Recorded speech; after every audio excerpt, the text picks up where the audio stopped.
Pria yang lagi dikejar-kejar ini bukan habis paling mangga. Namanya Rizky, tapi tidak fuckboy. Rizky sendiri adalah seorang remaja dewasa yang penuh bakti. Bakti kepada siapa? Tentu kepada sang ayah tercinta. Ayo, Tut bisa nggak berbakti sama ayahnya? Sorry Ut, lanjut. Menurut narasi di film, Rizky diceritakan sebagai seorang remaja pria yang polos, rajin ibadah, dan baik hati. Tapi jangan kalian kira perkataan saya barusan itu benar. Hari itu, lagi-lagi Rizky berhasil lolos dari kejaran korban penipuannya. Iya, Rizky adalah ahlinya mencuri, merampok, merusak, menjamah, mengotori, memecah, dan menipu orang lain. Bakat menipu Rizky ini bisa dikatakan turun dari sang ayah yang ahli dalam memalsukan segala hal. Termasuk paspor milik bos mafia satu ini, Docil, atau kita sebut saja Yanto. Tahu bahwa sang ayah belum tobat, Rizky pun marah. Ia berulang kali mengingatkan bahwa ayahnya sudah hampir mati ribuan kali. Namun sang ayah menegaskan jika ini adalah yang terakhir kali. Ditambah sang pelanggan sudah membayar. Masa yang gak dibikinin sih? 됐어 임마. 아버지 같이 가줄까? 나랑 엮이면 네 인생도 꼬여. Namun siapa sangka saat malam bertemu dengan Yanto, hal buruk pun terjadi.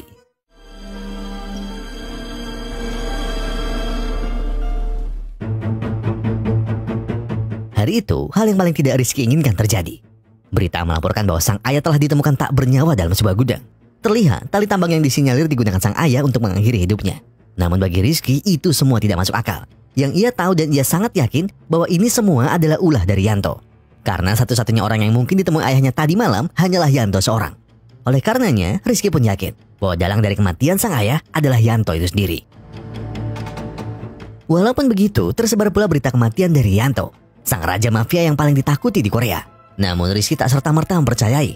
Ia yakin bahwa berita tersebut hanyalah pengalihan isu untuk menutupi dan mencuci bersih bukti kejahatan yang Yanto lakukan selama ini, termasuk menghabisi sang ayah. Oleh karenanya, Rizky pun memantapkan diri untuk berkelana mencari Yanto. Dengan hati yang penuh dendam, Rizky berjanji bahwa ia akan membalaskan kematian sang ayah dengan tangannya sendiri. Beberapa tahun kemudian, kita akan diperlihatkan dengan seorang wanita bernama Yuni. Tapi biar mudah, kita panggil saja Yuni. Ya sama dong. Yuni terlihat sedang melihat-lihat barang mewah dan perhiasan yang boleh dilihat. Tapi karena terlalu lama melihat-lihat, penjaga toko pun menegur Yuni. Karena dirasa mulai mencurigakan. Tiba-tiba terdengar seorang pria yang memanggil Yuni. Namanya Gary. Ia sendiri adalah seorang detektif yang telah lama mengincar Yuni karena aksi-aksi perampokannya. Bersama Sean, asistennya yang seorang ahli IT, akhirnya setelah sekian lama, Gary bisa bertemu langsung dengan pencuri cantik satu ini. Akibatnya Yuni pun segera Gary dan Sean bawa ke kantor polisi untuk bertanggung jawab atas segala perbuatannya. Tapi bentar, ada yang nyempil di tangan Sean. 김사님 그만. 형사!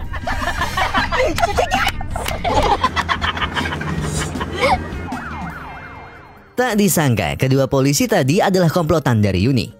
Mereka bertiga adalah kelompok kriminal yang paling dicari di Korea.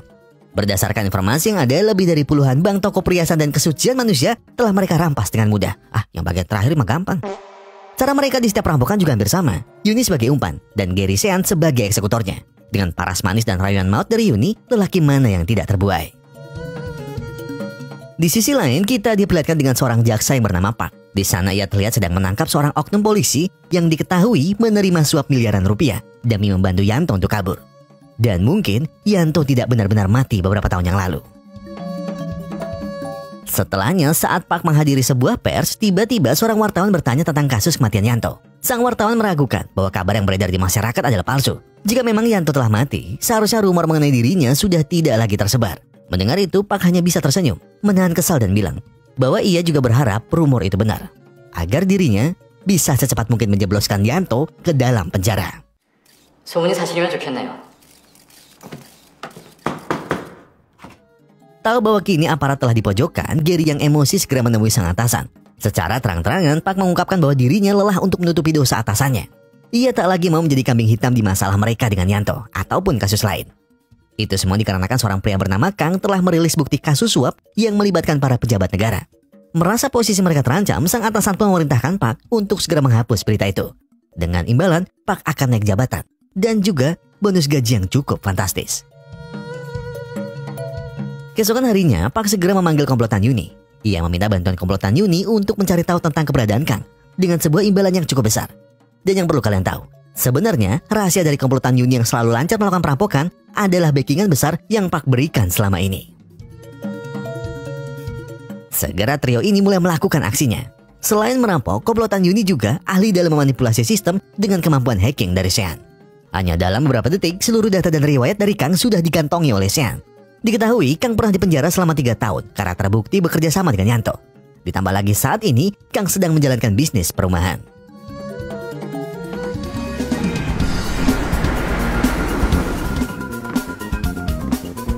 Hai, 씨발. 니들은 또 뭐냐? Selama sesi interogasi, Kang tidak mengelak bahwa dirinya telah banyak melakukan penipuan. Namun yang harus Pak pahami, kini Kanglah yang menjadi korbannya. Jadi ceritanya, waktu Kang menghadiri acara pelelangan rumah, ia melihat seorang kakek tua yang mungkin bisa menjadi target penipuannya. Ia berusaha mengelabui si kakek yang terlihat lemah dengan iming-iming luar biasa, ya seperti sales pada umumnya. Namun saat mau bayar, si kakek beralasan bahwa ia belum bisa membayar rumah itu dengan lunas. Hal itu disebabkan karena pihak bank tidak mau mengirimkan pinjaman jika si kakek belum melunasi hutang sebelumnya. Alhasil karena iba dan takut targetnya lepas, Kang pun terpaksa meminjamkan kakek 10 juta. Dan apakah kalian tahu kejadian berikutnya? Iya, sang kakek langsung menghilang begitu saja. 20분이면 처리된다는군요. 저 화장실 좀.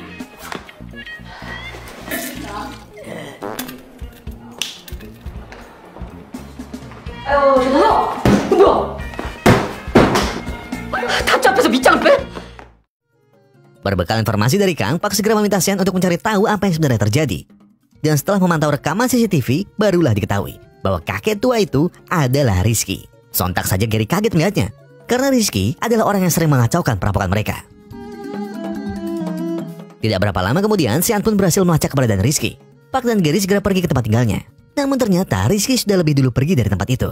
Namun Sean pun segera melacaknya melalui CCTV. Terlihat mobil yang Rizky bawa belum jauh pergi dari huniannya. Dan mereka berdua pun segera mengejar Rizky saat itu juga. 중계. 잠시만요. 자, 너 이쪽 어딨냐? 나와라, 나와라.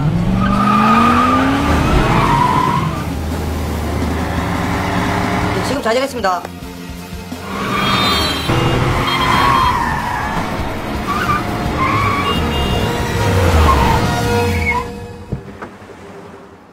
Awalnya Rizky mampu memberi perlawanan. Ia pun sempat bisa melarikan diri. Tapi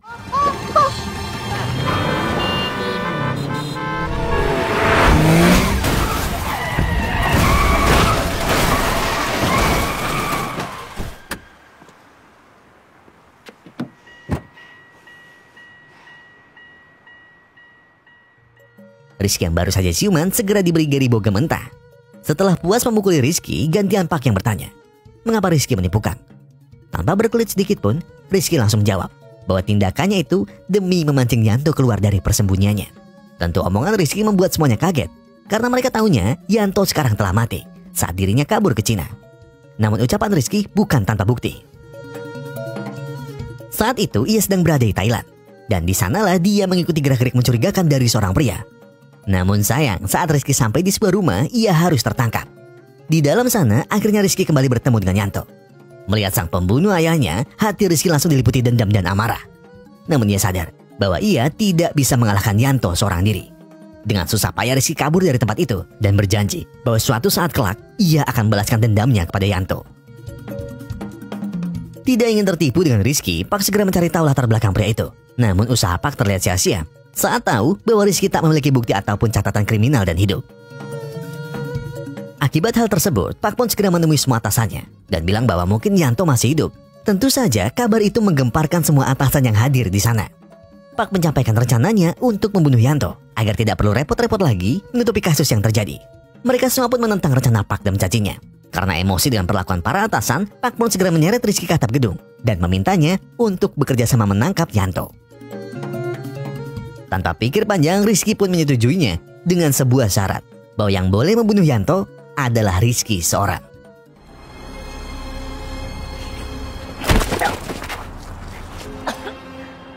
검사님께서 나랑? 장도철 죽어. 조건이 있어. 싫으면 내 손으로 죽여. Besoknya mereka langsung menyusun rencana untuk menangkap Yanto. Pertama-tama mereka akan memanfaatkan Kang untuk memancing kemunculan Yanto. Rizky dan Gary segera menyelinap ke penjara di mana Kang kini tahan. Rizky menyamar menjadi bos kasino kaya raya, sedangkan Gary adalah bawahannya. Mereka berdua pun berpura-pura saling menyalahkan satu sama lain, di mana Rizky marah kepada Gary karena telah menipunya. Pertikaian yang terjadi pun mengundang simpati dari Kang yang bertanya tentang masalah mereka. Tahu bahwa Gary telah tertipu agen perumahan, Kang pun merasa punya kesempatan bahwa dirinya mungkin bisa membantu Gary dan Rizky. Melihat kode dari Rizky, Park pun memutuskan untuk membebaskan mereka bertiga. 이강석 조사 끝났습니다. 내보내세요. 아유, 안녕하세요. 어디서 뵌 적이 있나? 낯이 익은데. Setelahnya, Rizky pun pergi menuju sebuah kasino yang tempo hari sudah Park dan timnya sewa. Dan di jalan, Kang pun diam-diam mengikutinya. Benar saja, sesampainya di kasino, Kang sengaja menabrak Rizky dan mulai mengajaknya berkenalan. Perbincangan mereka pun berlanjut hingga Kang menawari Rizky untuk bekerja sama. Tapi Rizky sudah tidak tertarik dengan hal itu. Sekarang dirinya malah sedang mencari seorang mitra untuk bisnis pencucian uang di kasino miliknya. Dan jika Kang tertarik menjadi mitranya, maka Kang hanya perlu memodali 1 miliar won atau setara dengan 11,5 miliar rupiah. Awalnya Kang ragu, tapi ujung-ujungnya Kang masuk ke perangkap Rizky juga. Benar saja, Kang pun segera menghubungi Yanto. Namun karena terlalu mendadak dan merasa ada yang aneh, Yanto pun bilang akan mengutus anak buahnya saja yang akan menemui Rizky. 예, 형님. 그럼요. 내다. 니 내가 사람 잘 안 믿는 거 알지? 나 보낼 테니까 글마한테 맡기라. 네 몫은 챙겨줄게. 누구든 그놈만 잘 엮으면 돼. Keesokan harinya, Budi, orang kepercayaan Yanto, datang ke kasino milik Rizky. Dengan penuh semangat, Rizky menyambutnya dan mengajak Budi berkeliling. Ia bahkan tanpa ragu memamerkan tumpukan uang tunai yang ada di sana. Seolah ingin menunjukkan betapa suksesnya bisnis yang ia miliki. Namun melihat gaya Rizky yang berlebihan dan penuh pamer, Budi justru merasa curiga. Ia langsung menuduh Rizky sebagai penipu. Alih-alih mencoba meyakinkan Budi atau meredakan suasana, Rizky justru berubah pikiran. Ia membatalkan rencana awalnya dan memilih pergi begitu saja. Kepada timnya, ia menjelaskan bahwa keputusan itu diambil demi kelancaran strategi mereka ke depan. Dengan berat hati, rencana mereka terpaksa direvisi. Jadi sekarang rencananya adalah Rizky meminta Yuni untuk mendekati Pak Budi. Dan ketika Pak Budi lengah, Yuni segera mengambil kartu apartemen miliknya. Setelah itu, Sian bertugas memasangkan kamera tersembunyi di dalam apartemen tersebut. Sementara itu, Rizky akan menyelidiki jejak Yanto di Thailand. Dan Gary akan bertugas menerbitkan artikel yang berisi bahwa Yanto masih hidup. Di sisi lain, Park yang baru sampai di tempat kerjanya dihadang oleh reporter bernama Choi. Di sana Choi terus-menerus menanyakan apa alasan dibalik Park membebaskan Kang. Terusik dengan pertanyaan Choi, Park segera mengusirnya dari tempat itu dan mengutus anak buahnya untuk mencari tahu motif dari reporter tadi. Malamnya, saat Yuni berduaan dengan Budi, tersiar berita mengenai Yanto yang masih hidup. Pak Budi pun seketika terkejut oleh berita itu. Ia pun segera menelpon Yanto, dan di dalam telepon, Yanto memerintahkan Budi untuk segera menemuinya. Karena sekarang, Yanto sedang ada di Korea. Park yang mendengar itu dari penyadap yang Yuni bawa pun kaget. Mereka bertiga lantas mengikuti Pak Budi diam-diam. Benar saja, Pak Budi sedang bertemu dengan Yanto. Dan tanpa buang-buang waktu, Park segera mengejarnya sekuat tenaga. 영수하겠습니다. 그 일요일에. 엄청 빨리요. 집에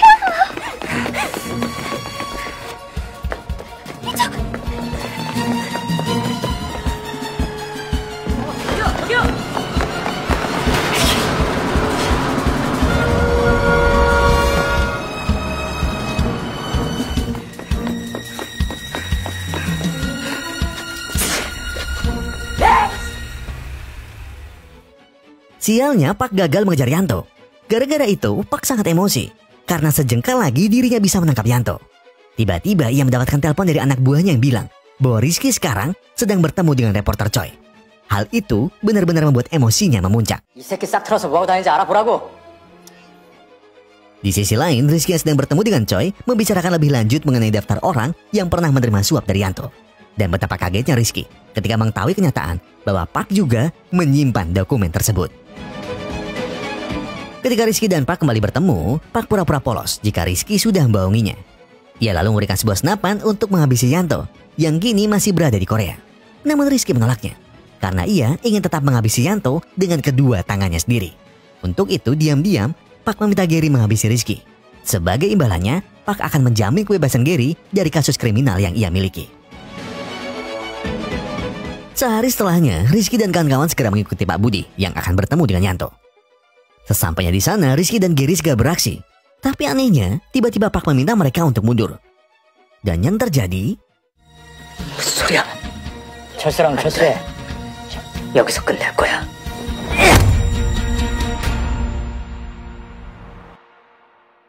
Sebangun Rizky dari pingsannya, ia marah-marah kepada Park karena sudah mengkhianatinya. Namun Park menjelaskan, hal ini ia lakukan bukan karena tanpa alasan. Ia geram karena Rizky telah membohonginya. Untung saja Park tidak benar-benar meminta Gary untuk membunuh Rizky saat itu juga. Mengetahui hal itu, Rizky akhirnya jujur bahwa dirinya bukan hanya ingin menghabisi Yanto, tapi ia juga ingin menghabisi semua orang yang terlibat dengannya.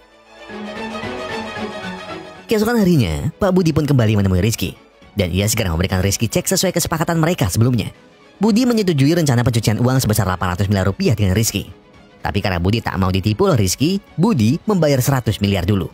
Setelah mendapat tawaran itu, Rizky pun segera menemui Pak. Ia akan bersedia menerima tawaran dari Pak Budi asalkan Pak bersedia memberikannya daftar nama penerima suap dari Yanto. Dan bayaran dari daftar tadi adalah uang 100 miliar dari Budi yang bisa sepenuhnya Pak miliki seorang diri. 플러스 뇌물 리스트.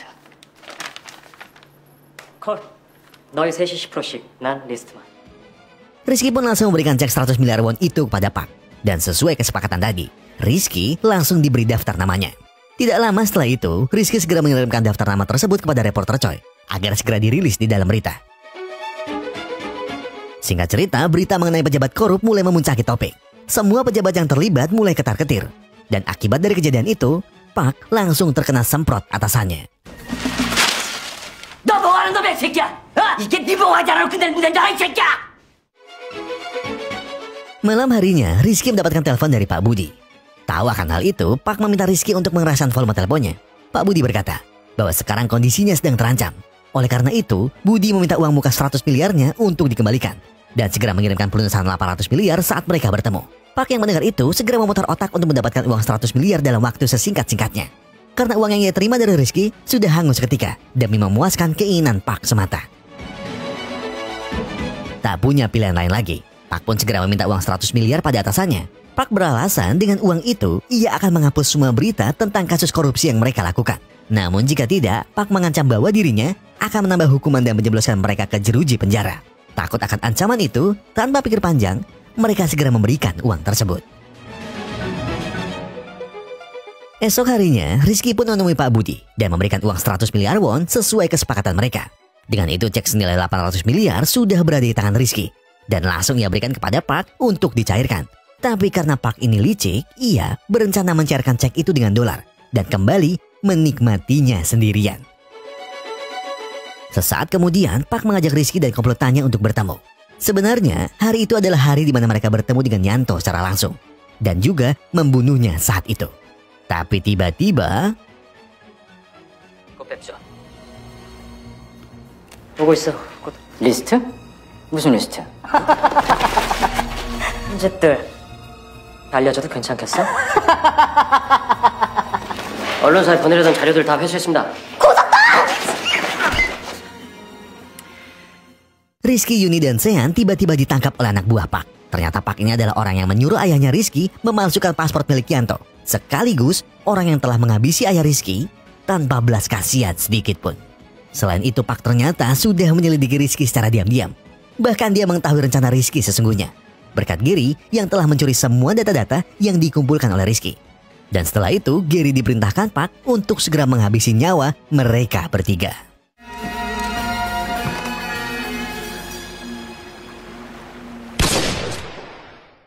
Tidak lama setelah itu, Pak diberi kabar bahwa semua cek yang diberikan kepadanya adalah cek palsu. Hal itu jelas membuatnya marah besar. Bersamaan dengan itu, Pak Budi dan Yanto pun datang. Pak pun segera meminta anak buahnya menangkap kedua orang itu. Tapi betapa terkejutnya Pak saat ia mengetahui bahwa Yanto yang ada di hadapannya kini adalah Rizky.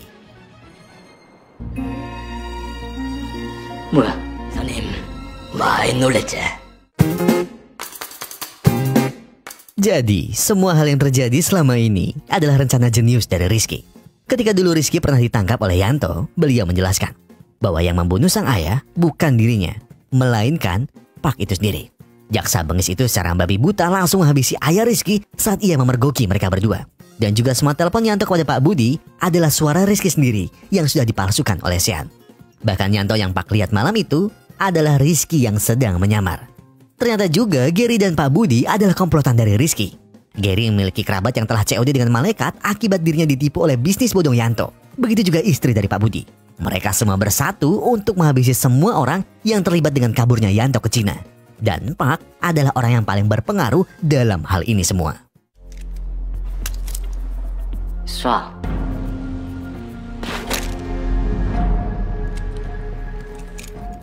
Tidak lama setelah itu, Yuni datang dan bawa pejabat atasan Pak yang telah korup.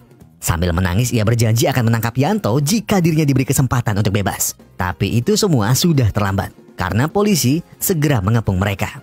Seluruh kejadian yang ada telah terekam kamera tersembunyi yang sudah disiapkan Rizky dan kawan-kawan. Dan hal itu sudah menjadi bukti yang cukup untuk menjebloskan Pak dan para pejabat korup ini ke dalam penjara. 속도로 퍼지며 충격을 주고 있습니다. 현재도 실시간으로 중계돼.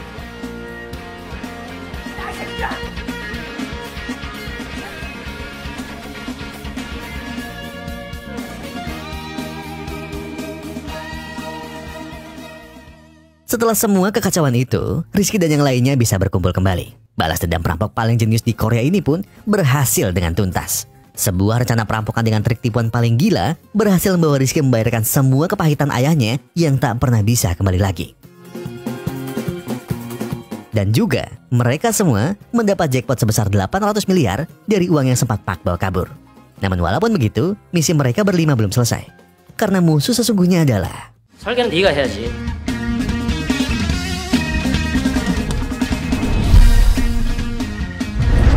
한 놈 남았잖아.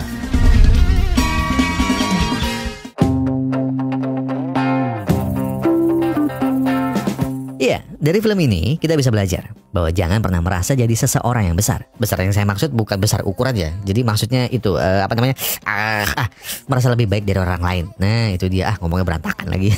Karena di sini kita bisa melihat bahwa Pak adalah orang yang licik, egois dan selalu merasa lebih berkuasa dari yang lain. Tentu sebagai jaksa dan bahkan memiliki berbagai macam bukti kriminal, Pak punya kuasa untuk menjatuhi hukuman ke semua orang yang ia tidak suka. Namun, Pak harus terjatuh ke dalam lubang yang telah ia gali sendiri. Iya, lubang keserakahan. Banyak orang yang hancur karena ketamakannya sendiri. Padahal, Tuhan sudah mengatur sedemikian rupa rezeki yang cukup untuk hidup kita. Terlebih lagi, di film ini menampilkan para pejabat korup. Padahal seperti yang kita tahu, hampir tidak ada pejabat yang hidupnya pas-pasan, apalagi miskin. Hampir semua pejabat pasti memiliki hidup berkecukupan dan bisa dibilang kaya raya, bahkan sangat kaya raya. Namun, mengapa mereka semua masih saja mengambil sesuatu yang bukan hak mereka? Makanya, oleh karena itu, selalu merasa cukuplah dengan dirimu. Selalu merasa cukuplah dengan apa yang kita miliki. Karena jika tidak, kamu sama halnya seperti menggali lubang kuburmu sendiri. Dan itu maksud saya. Jadi untuk bapak-bapak di luar sana yang sedang mengoplos, tolong Pak, tolong nalarnya di mana? Tolong Pak, tolong. Beberapa motor anak-anak sebatin harus menggunakan pertamax beberapa kali. Jadi mereka beli sama aja. Yang mereka beli sama aja dan itu mereka udah pakai bertahun-tahun dan baru ketahuan tahun ini. Di mana Pak hatinya? Di mana? Di mana? Kurang apa? Kurang susah apa? Saya cuma mewakili anak-anak di sini ya. Maksudnya beberapa dari mereka dan mungkin yang di luar sana itu kerja sampai keringatnya sampai masuk ke Pak. Tolong, saya masuk ke cuma pengen ada bahan bakar yang lebih bagus nih ininya nih. Oktanya dan lain-lain pokoknya buat mesin oke. Mereka belilah di situ ini aja biar lebih awet. Nggak apa-apa mahal sedikit, yang penting lebih awet. Tapi isinya ternyata di luar itu benar apa enggak, tapi ya sudah ramai kasusnya jadi ya udahlah sambatnya. Saya bisa ngomong kemana-mana. Ya pokoknya kurang lebih seperti itu please. Kalian nggak perlu tamak, nggak perlu tamak. Kalian bakal dapat sesuai dengan kesiapan kalian. Itu aja dari saya.